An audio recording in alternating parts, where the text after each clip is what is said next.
Vamos a sumergirnos en nuestro estudio del libro de Hebreos y lo hemos titulado Sustancia y Sombra. Y antes de comenzar, oremos. Padre Celestial, mientras nos sumergimos en el libro de Hebreos y tratamos de comprender su relevancia para los tiempos que estamos viviendo, también oro para que seas nuestro guía especial. En el nombre de Jesús, amén. Así que he titulado la sección del primer capítulo, La supremacía del Hijo de Dios. Ahora, el capítulo 1 del libro de Hebreos nos dice en términos inequívocos con quién estamos tratando.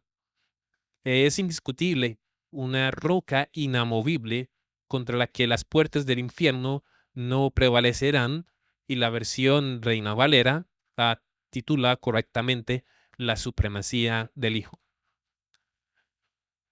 Aquí hay una cita del Espíritu de Profecía. La personalidad de Dios está representada en Jesucristo. Él es la expresa imagen de la persona de su Padre. Una comprensión de los primeros capítulos del libro de Hebreos es importante. Podemos encontrar consuelo y aliento al estudiar estos capítulos con espíritu de oración. Mirad, hermanos, que no haya en ninguno de vosotros corazón malo de incredulidad para apartarse del Dios vivo. Antes de exhortados los unos a los otros cada día, entre tanto que se dice hoy, para que ninguno de vosotros se endurezca por el engaño del pecado. Hebreos 13, de 12 al 13. Así que él presenta el personaje principal del libro. De hecho, es el personaje principal de toda la Biblia. Y él está hablando de la posición de Jesucristo. Ahora, dije en nuestra introducción que veremos algunas de las estructuras quiásticas en el libro de Hebreos. No las trataremos en detalle porque son tan numerosas. Y si tuviéramos que prestar atención a todos y a cada uno de ellos como sea posible, probablemente aún perderíamos la mayoría de ellos.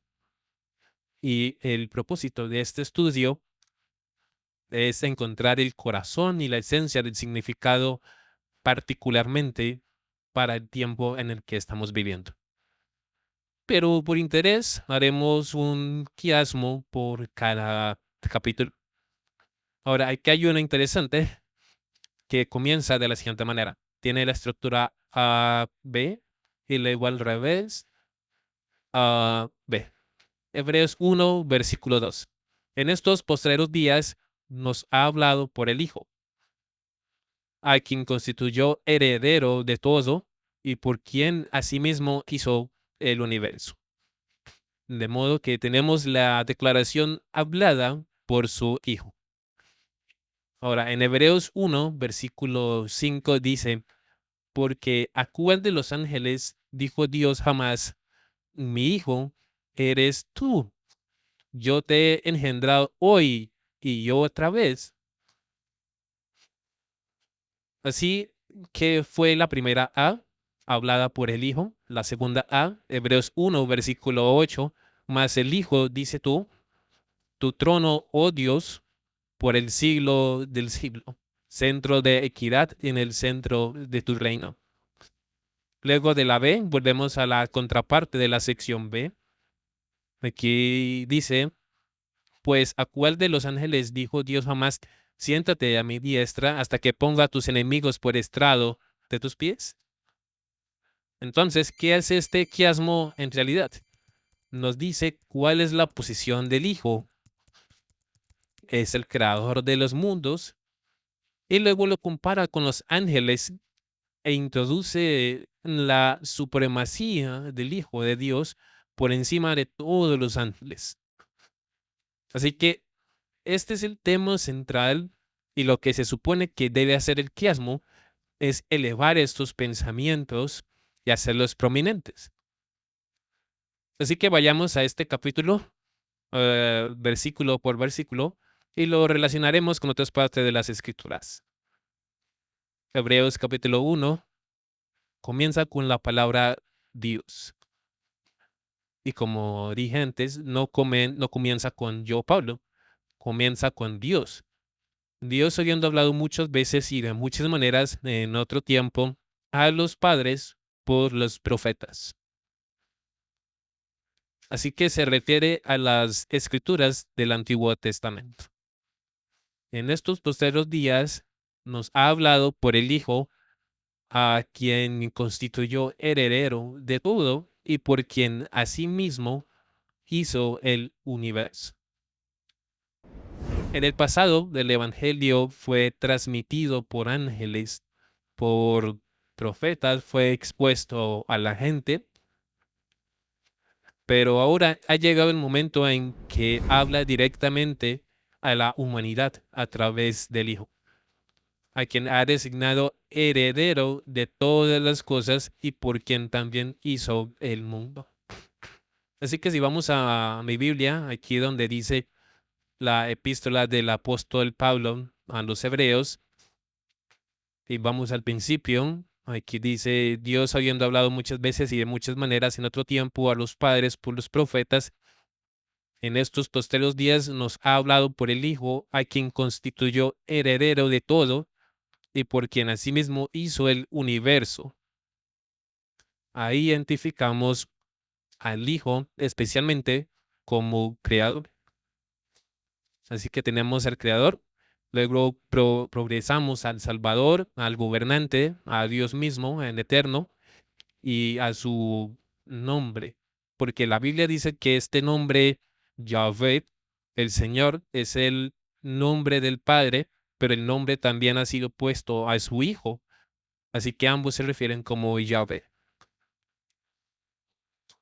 El versículo 3 dice, el cual siendo el resplandor de su gloria y la imagen misma de su sustancia, y quien sustenta todas las cosas con la palabra de su poder, habiendo efectuado la purificación de nuestros pecados por medio de sí mismo, se sentó a la diestra de la majestad en las alturas.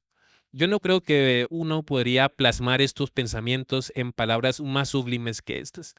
Qué magnífica introducción al libro de los Hebreos que nos dice precisamente con quién estamos tratando. Estamos tratando con el Hijo de Dios, que creó este mundo, que es el resplandor de la gloria de toda la deidad, la imagen misma de su persona que sostiene todas las cosas con la que la palabra y su poder y que por sí mismo ha pagado el precio de nuestros pecados, ha limpiado nuestros pecados y recibe esta majestad y esta gloria y se sienta a la diestra de la majestad en lo alto de ese trono, el propiciatorio. Es una introducción asombrosa.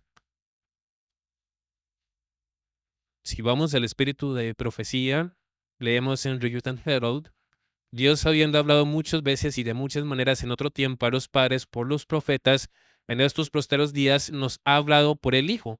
Así que ya hace referencia a todos los versículos en las primeras líneas iniciales del libro de los Hebreos.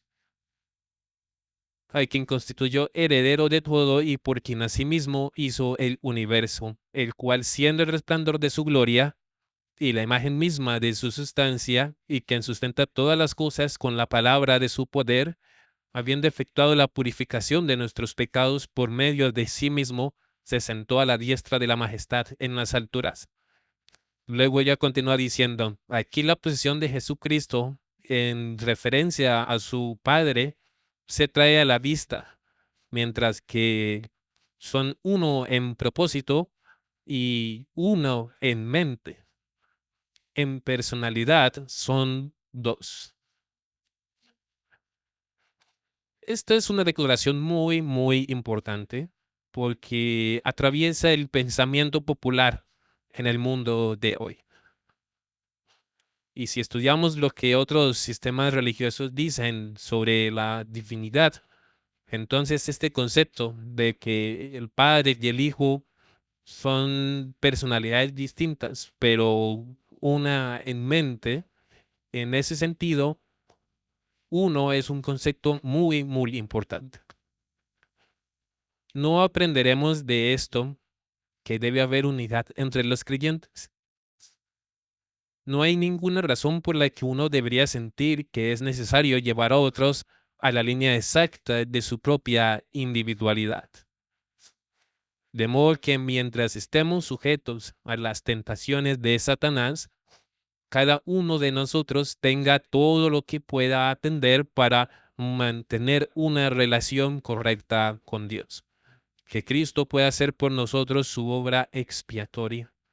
Y aunque podamos definir en la forma de palabras y en la expresión de nuestra individualidad, nuestras palabras puedan ser santificadas y nuestro carácter purificado a través del sacrificio de Cristo.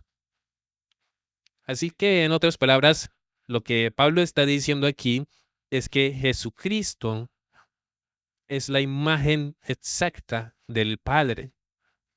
Él es uno con el Padre. Él es aquel a través de quien el mundo fue creado. Tiene una individualidad distinta, es una persona distinta, pero la unidad de Dios, esa unidad existe en la unidad de mente y unidad de propósito. Y si pudiéramos tomar eso en serio, incluso dentro de nuestras propias filas, entonces muchos de los argumentos que existen entre nosotros sobre cuestiones de comprensión podrían eliminarse.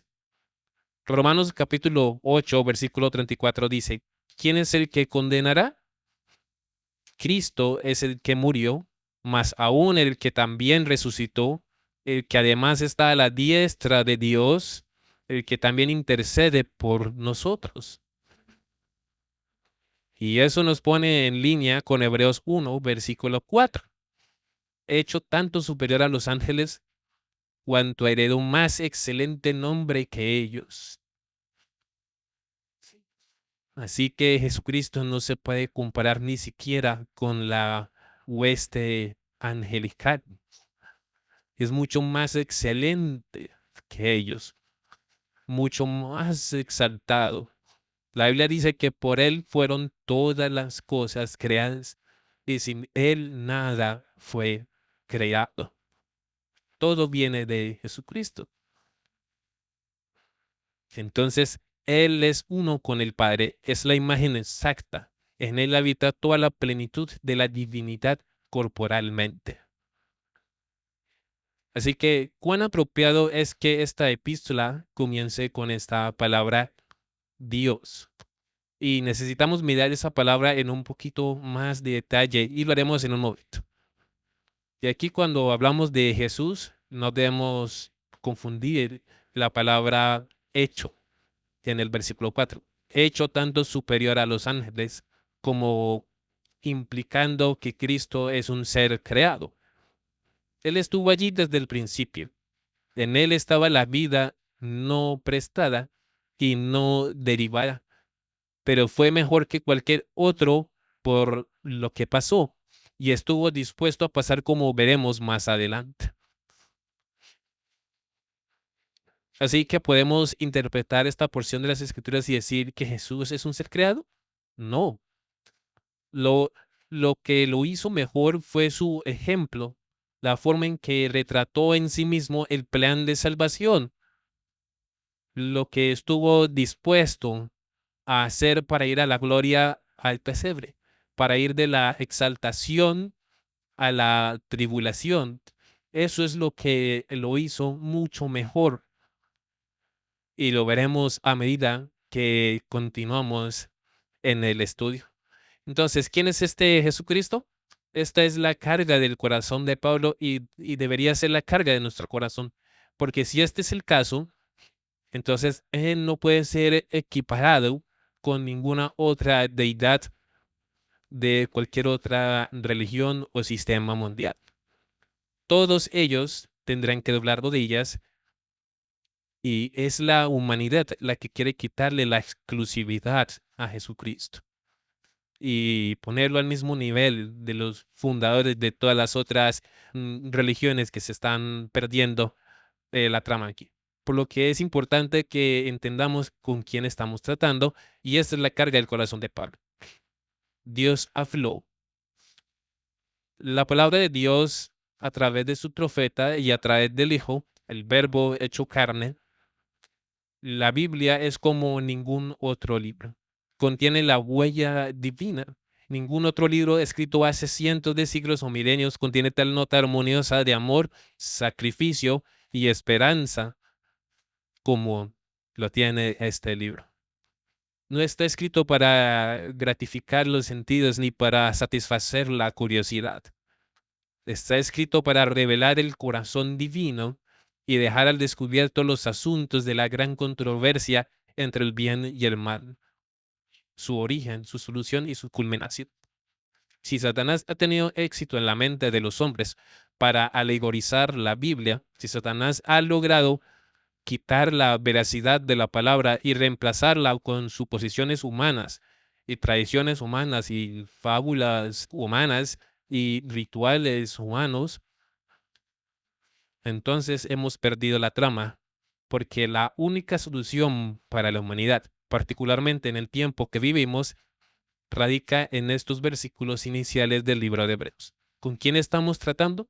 ¿Y cómo nos acercamos a esta poderosa deidad que condescendió a convertirse en un ser humano desde el pesebre hasta la muerte adulta en la cruz?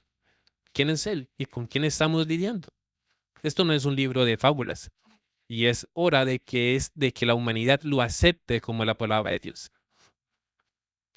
Leemos en Review and Herald, pero mientras la palabra de Dios habla de la humanidad de Cristo cuando estuvo sobre esta tierra, también habla decididamente sobre su preexistencia.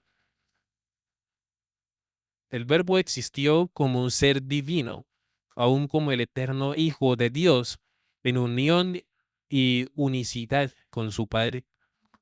Y por favor, nota que dice, desde la eternidad, Él fue el mediador del pacto, quien por el cual todas las naciones de la tierra, ambos judíos y gentiles, si lo aceptaban, serían bendecidos. El Verbo estaba con Dios y el Verbo era Dios. Y no importa cómo la gente trate de distorsionar las escrituras o sacarlas de su propósito original. Esto es el hecho del asunto. Y aun si cambias este versículo, como lo hacen algunas Biblias, no niega todos los otros versículos que están en armonía con esta porción de las escrituras. Antes de que los hombres y ángeles fueran creados, el Verbo estaba con Dios y era Dios. El mundo fue creado por Él, y sin Él nada de lo que fue creado fue hecho. Si Cristo hizo todas las cosas, Él existió antes que todas las cosas. Las palabras habladas en relación a esto son tan decisivas que nadie necesita quedar en duda. Cristo era Dios esencialmente. Él fue Dios esencialmente. Y en su más alto sentido, Él estuvo con Dios desde toda la eternidad. Dios sobre todo, bendecido para siempre. Y si leemos Filipenses 2, versículo 6 dice, el cual siendo en forma de Dios, no estimó el ser igual a Dios como cosa a que aferrarse. Así que si notamos que Jesucristo es Dios mismo, habremos perdido la trama. Solo piensa en lo que la humanidad le está haciendo a Jesucristo. Lo ha sacado del aula de la escuela, lo han sacado de los pasillos de la legislatura, han eliminado su evangelio de la salvación y lo han reemplazado con el evangelio de la invención humana. Es ahora, es hora de que nos despertemos y comprendamos lo que la Biblia nos dice. Estas son palabras escritas para nuestro tiempo, tanto como fueron escritas para los hebreos que todavía querían aferrarse a sus tradiciones. Si queremos entender de qué se trata Jesús, debemos entender lo que la Biblia dice acerca de él.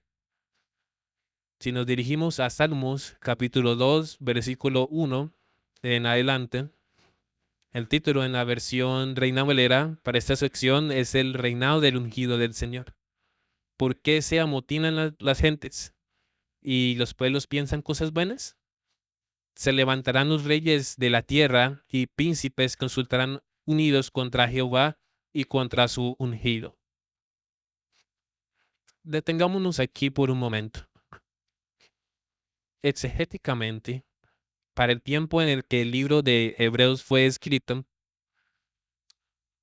las cosas aplicaron para ese tiempo. Exactamente la misma profecía en Salmos, refiriéndose al tiempo cuando Jesús vendría a esta tierra. Es verdad que los gobernantes de la tierra, los romanos, los Herodes de este tiempo se alinearon y conspiraron juntos contra el rey de reyes. Eso es cierto para ese tiempo. Pero tipológicamente, cuando aplicamos el tiempo del antitipo, mi pregunta hoy es, ¿los reyes de esta tierra y los gobernantes de este planeta conspiran juntos contra el Señor y contra su ungido? ¿Lo han removido de la legislatura? ¿Han introducido leyes y legislaciones y reglas y guías que son absolutamente contradictorias con la palabra de Dios? Yo no pienso que alguien pueda negar eso. Así que lo que aplicó en el tiempo de Jesús aplica igualmente al tiempo en el que estamos viviendo. ¿Y qué es lo que están diciendo? Rompamos sus ligaduras y echemos de nosotros sus cuerdas. Eso le hace un eco a las palabras del mismo gran rebelde. Haz lo que quieras. Ese es el todo de la ley. De hecho, haz lo contrario a la ley de Dios y recibirás los elogios del mundo. Eso es exactamente lo que está pasando en nuestro tiempo también. El que mora en los cielos se reirá, el Señor se burlará de ellos. Él los dejará hacer esto así como lo están haciendo por el momento, pero las consecuencias se están sintiendo en toda la humanidad. Y cualquiera al que le quede un grano de virtud moral debe darse cuenta de aquí hay algo seriamente malo con lo que los gobernantes y reyes de este mundo están haciéndole al Hijo de Dios. Luego hablará a ellos en su furor y los turbará con su ira. Esta es una promesa del juicio que vendrá. Pero yo he puesto mi rey sobre Sión, mi santo monte. Yo publicaré el decreto. Jehová me ha dicho, mi hijo eres tú, yo te engendré hoy.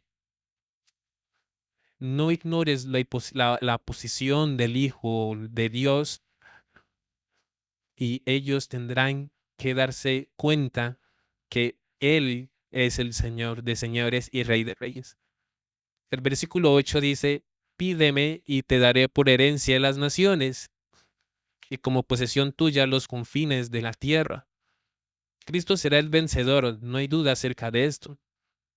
Los quebrantarás con vara de hierro, como vasija de alfarero los desmenuzarás. Ahora pues, oh reyes, sed prudentes, admitid amonestación, jueces de la tierra. ¿No es fascinante? Los juicios que encontramos en el mundo de hoy están en armonía con la palabra de Dios, o ellos contradicen directamente la esencia misma de lo que está escrito en la ley. Servid a Jehová con temor y alegraos con temblor. Y ahora este versículo, honrad al Hijo, para que no se enoje y perezcáis en el camino, pues se inflama de pronto su ira. Bienaventurados todos los que en él confían. Ahora, los líderes judíos en el tiempo de Jesucristo, cuando estuvo en esta tierra, tenían estas escrituras a su disposición. ¿Por qué querían apedrear a Jesús cuando dijo que era el Hijo de Dios? Porque dijeron que él se estaba haciendo a sí mismo como Dios. ¿Y acaso él no probó su caso con todos sus milagros que realizó? Y aún a pesar de ellos, de eso, ellos lo ignoraron. Ahora bien, la iglesia primitiva aplicó correctamente este salmo a Cristo, que por boca de David, tu siervo, dijiste, ¿Por qué se amotinan las gentes y los pueblos piensan cosas vanas? Se reunieron los reyes de la tierra y los príncipes se juntaron en uno contra el Señor y contra su Cristo, porque verdaderamente se unieron en esta ciudad contra tu santo Hijo Jesús, a quien ungiste, Herodes y Poncio Pilato con los gentiles y el pueblo de Israel. Así que aquí hicieron una aplicación tipológica y la aplicaron a Jesucristo. Tenemos el mismo derecho de hacer lo mismo en los tiempos en los que estamos viviendo. Jesús es el gobernante y los reyes del mundo se han juntado contra el Señor y contra su Cristo.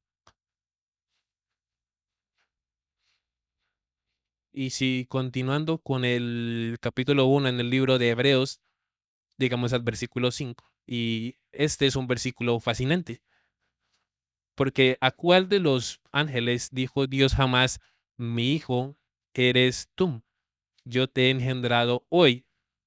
Y otra vez, yo seré a él padre y él será mi hijo.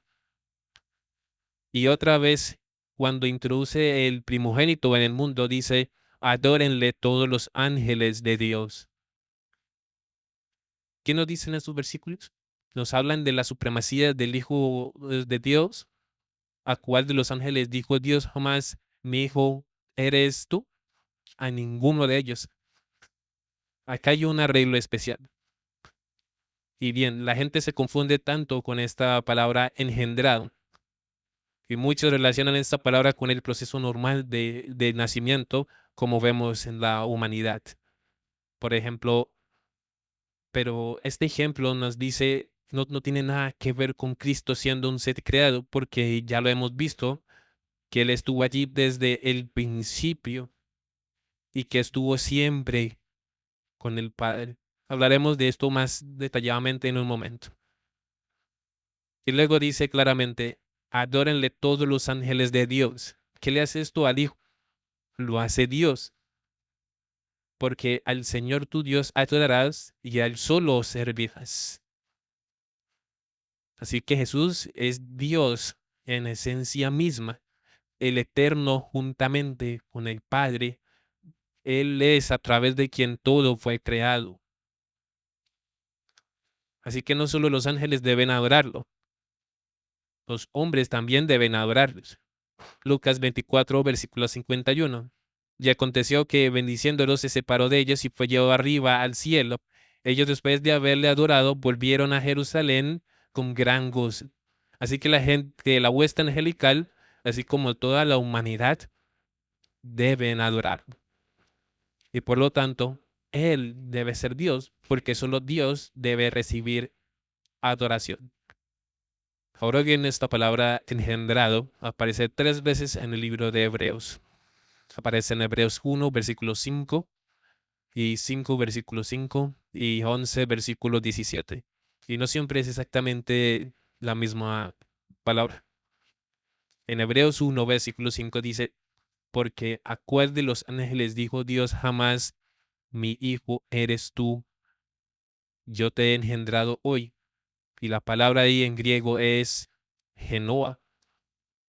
Y otra vez, yo seré al Padre y él me será mi hijo. En Hebreos 5, versículo 5, leemos, así tampoco Cristo se glorificó a sí mismo diciéndose sumo sacerdote, sino el que le dijo, tú eres mi hijo, yo te he engendrado hoy. De nuevo la palabra es genoa. Y luego Hebreos 11, versículo 17, es la tercera vez que esta palabra es traducida como engendrado. Y aquí la palabra es monogenes. Por la fe, Abraham, cuando fue probado, ofreció a Isaac. Y el que había recibido las promesas ofrecía su unigénito. Bien, ¿qué significa estas palabras? Y luego en Hebreos 1, versículo 6 dice, y otra vez, cuando introduce al primogénito en el mundo, dice, adórenle todos los ángeles de Dios. Y ya oímos esa palabra. Así que, ¿qué significa la palabra primogénito?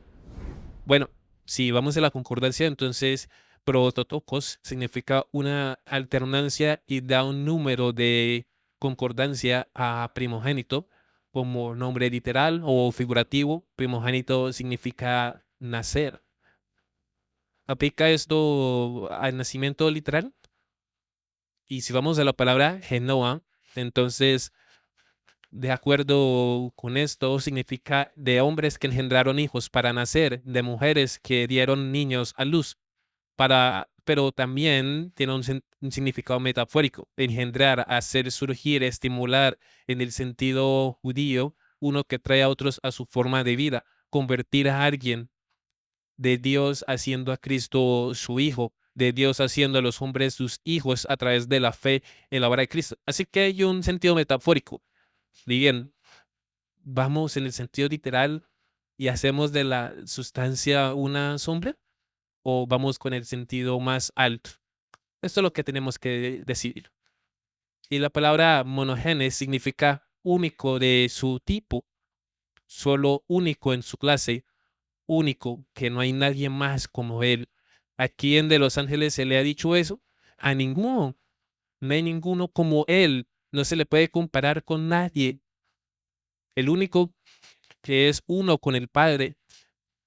Así que, aparte de la palabra genua, la palabra monogenes también se aplica a Cristo en otras escrituras. Por ejemplo, encontramos monogenes en los siguientes versículos. Juan 1, versículo 14. Y aquel verbo fue hecho carne y habitó entre nosotros, y vimos su gloria, gloria como del unigénito del Padre, lleno de gracia y de verdad. Así que aquí tenemos este significado de único de su tipo, su unicidad. Juan 1:18. A Dios nadie le vio jamás. Del unigénito Hijo que está en el seno del Padre, Él le ha dado a conocer. Así que aquí el único de su clase. Él es el único que nos dice cómo es el Padre. Como él mismo lo dijo, si me han visto a mí, han visto al Padre, porque el Padre y yo uno somos. Y el otro lugar donde aparece es el fabuloso versículo Juan 3:16, porque de tal manera amó Dios al mundo que ha dado a su Hijo unigénito, monogenes, único en su especie, para que todo aquel que en él cree no se pierda, mas tenga vida eterna. Y como vimos en versículos anteriores, Él es la imagen misma del Padre.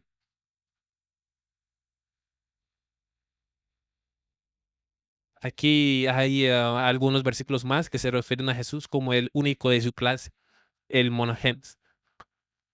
El que en él cree no es condenado, pero el que no cree ya ha sido condenado porque no ha creído en el nombre del unigénito Hijo de Dios. Aquí está este concepto de nuevo del único en su clase. En esto se mostró el amor de Dios para con nosotros, en que Dios envió a su Hijo unigénito al mundo para que vivamos por él.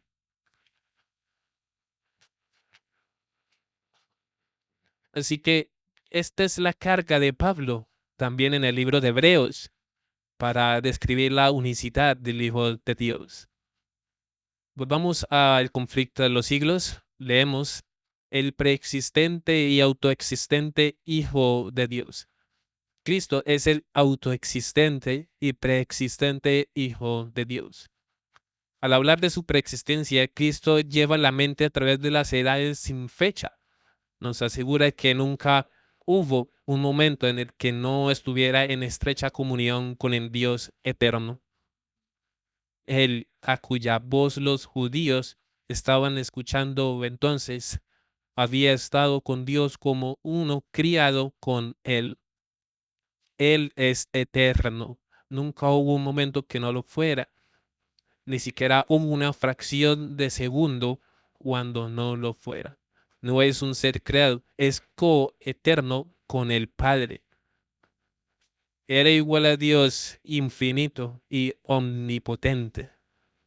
Es el Hijo eterno que existe por sí mismo, y esto es exactamente lo que las escrituras enseñan sobre él también.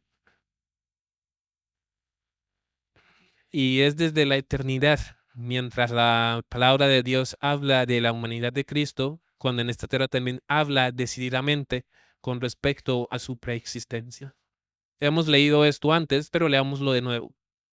La palabra existió como un ser divino, incluso como el eterno Hijo de Dios, en unión y unidad con su Padre desde la eternidad.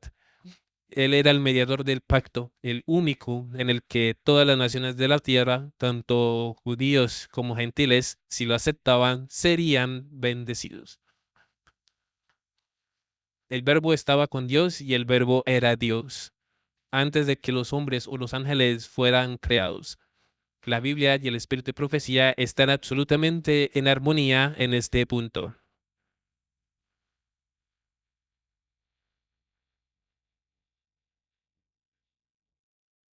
Cristo los eligió para que, aunque ellos pudieran calcular su vida en menos de 50 años, su vida divina no podía ser contada por cómputo humano.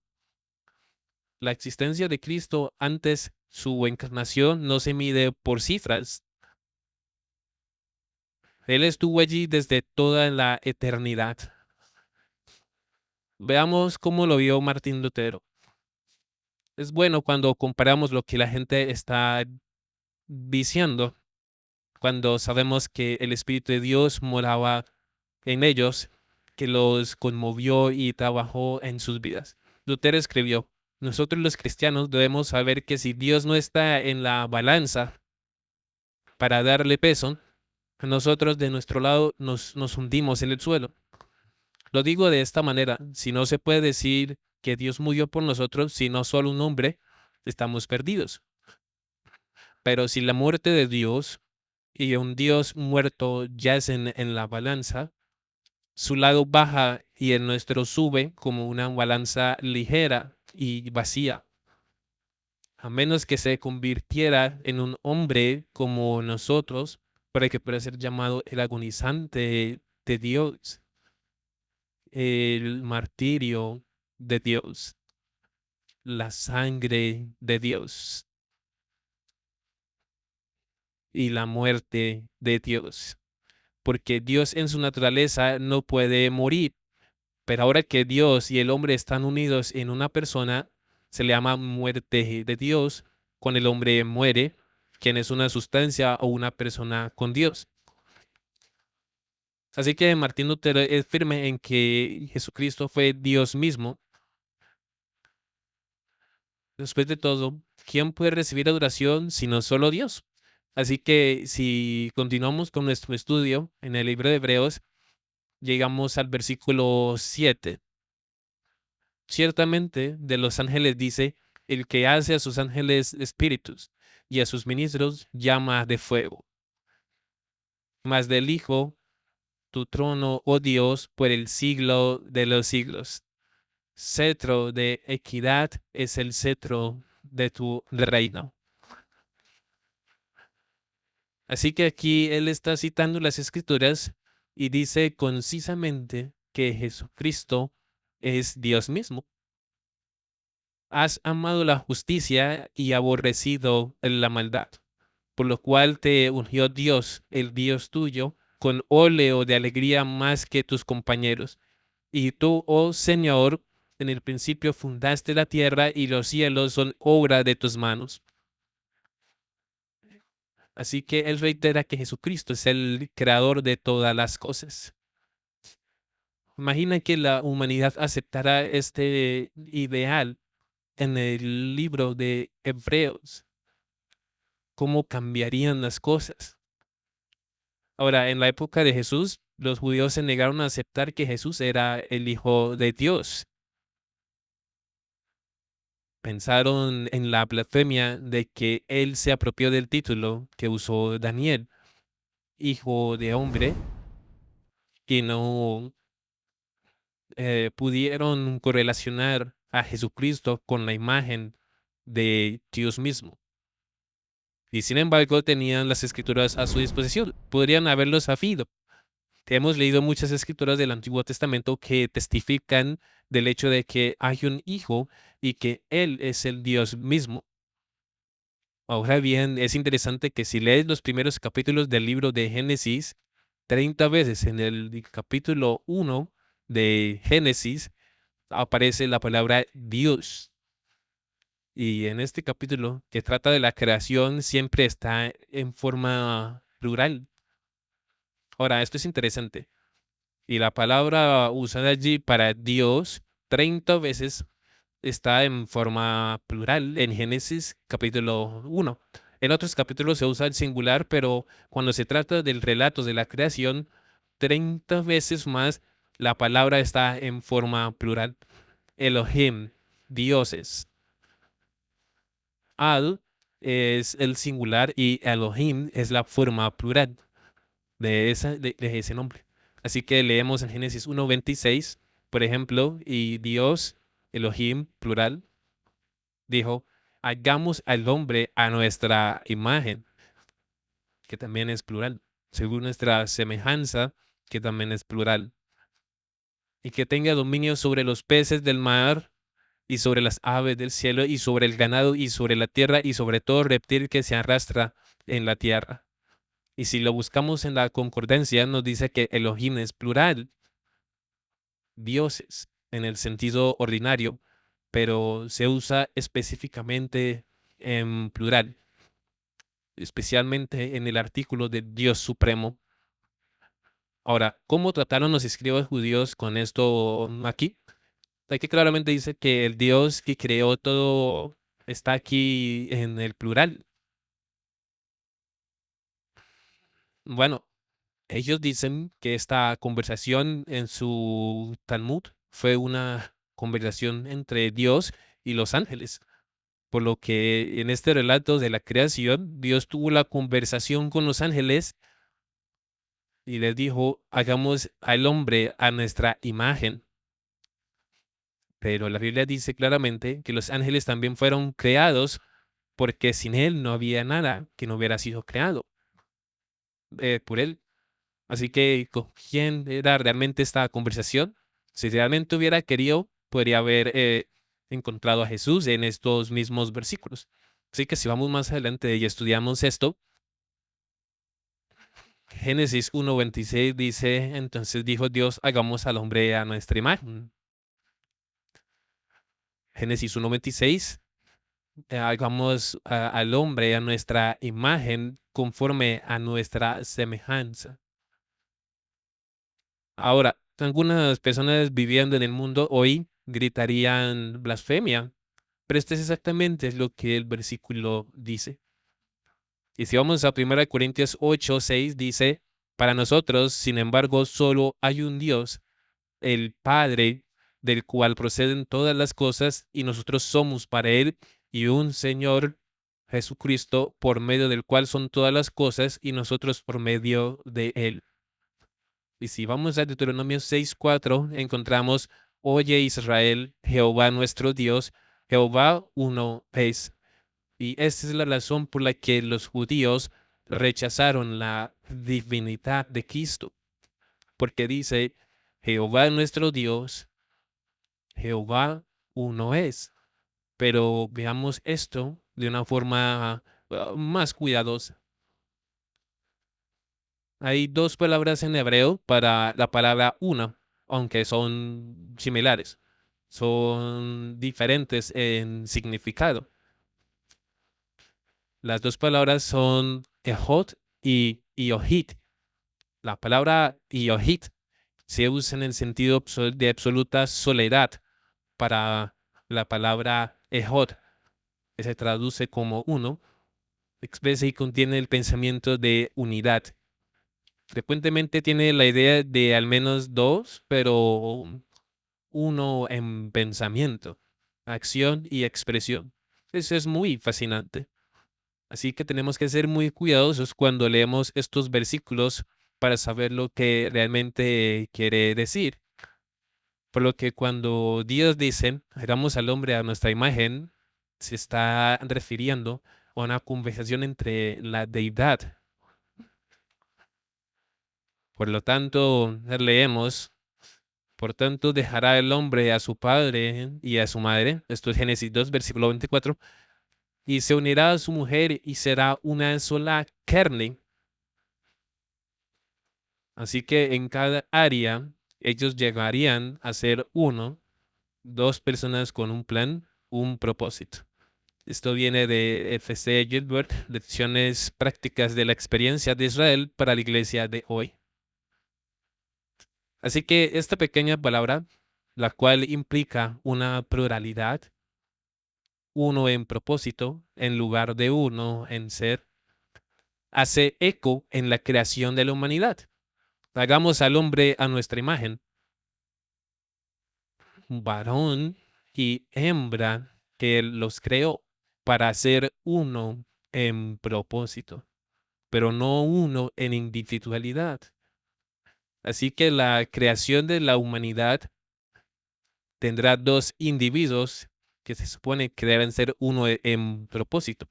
Es una imagen de Dios. Entonces, ¿dónde pone esto a Jesús en relación a su Padre?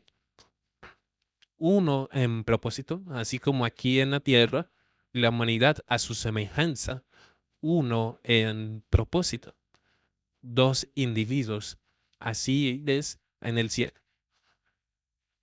Bien, continuemos con nuestro libro de Hebreos. Vamos al versículo 11. Ellos perecerán, mas tú permaneces, y todos ellos se envejecerán como una vestidura. Así que esta creación tiene una fase temporal porque está contaminada por el pecado, pero será restaurada. Y el versículo 12 dice, y como un vestido lo envolverás y serán mudados, pero tú eres el mismo y tus años no acabarán. Así que la única cosa que no cambia, que es para siempre consistente, es Jesucristo.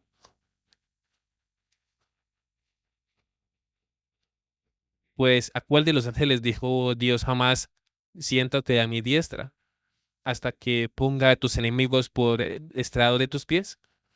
¿No son todos espíritus ministradores enviados para servir a favor de los que serán herederos de la salvación?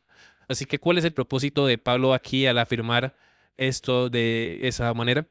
¿A cuál de los ángeles dijo Dios jamás, siéntate a mi diestra? La respuesta obvia es a ninguno de ellos. Así que de nuevo muestra la posición exaltada del Hijo de Dios.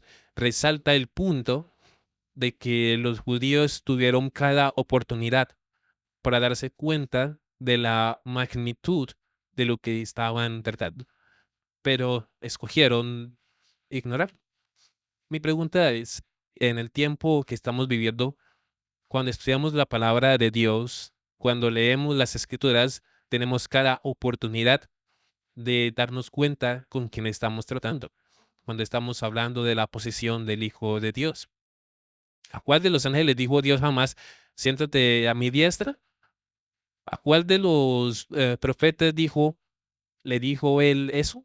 Y no me refiero a los profetas en el cristianismo, sino a los profetas de otras religiones. ¿A cuál de los ángeles, a cuál de los profetas dijo él jamás, ven y siéntate a mi diestra?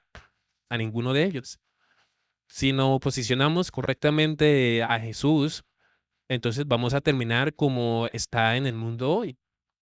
Habiéndolo removido de la legislación, se han colocado en su posición y están violando sus leyes con sus tradiciones, sus máximas y sus leyes, como lo hicieron prontamente los judíos en el tiempo de Cristo.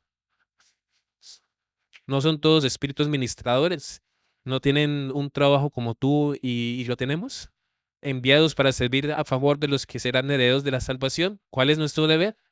¿Ir a predicar el cambio climático o ir a predicar la salvación en Jesucristo? Situamos esos versículos en la introducción en el libro de Hebreos. ¿Cuál es nuestro deber? Martín Lutero escribió, San Juan dice, en el principio era el verbo y el verbo era con Dios y el verbo era Dios, etcétera. El apóstol Tomás también llamó a Cristo Dios, donde dice mi Señor y mi Dios. De igual manera, San Pablo en Romanos 9 habla de Cristo que es Dios, donde dice ¿quién es Dios sobre todas las cosas? Bendito por los siglos. Amén. Y en Colosenses 2, en Cristo habita corporalmente toda la plenitud de la deidad. Eso es sustancialmente. Cristo debe ser Dios verdadero, viéndolo a través de él mismo, cumplió y superó la ley, porque sin duda nadie más pudo haber vencido la ley, ángel o criatura humana, sino solo Cristo, para que ésta no pueda dañar a aquellos que creen en él.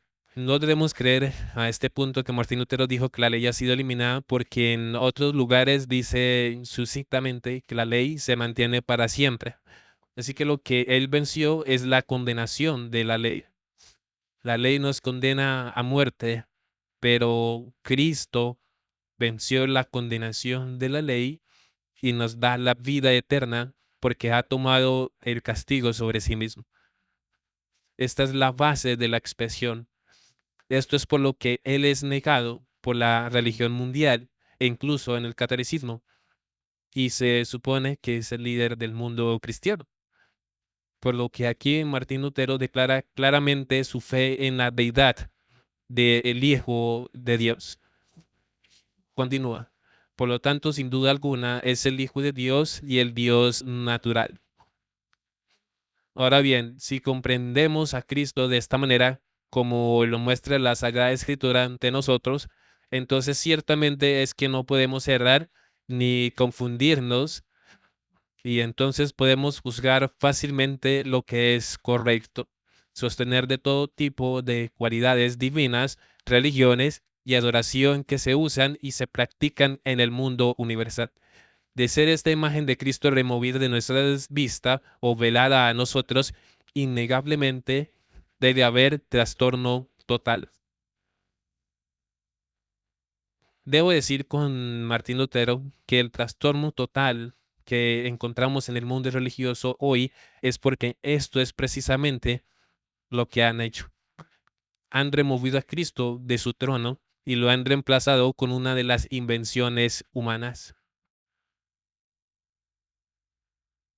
Él escribe en Table Talk: no debemos pensar en ningún otro Dios que no sea Cristo, que Dios que no habla de la boca de Cristo no es Dios. Dios en el Antiguo Testamento se ligó a sí mismo al trono de la gracia.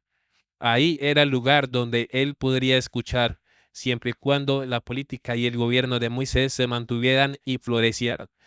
De igual manera, él no oirá a hombre o criatura humana, sino solo a Cristo.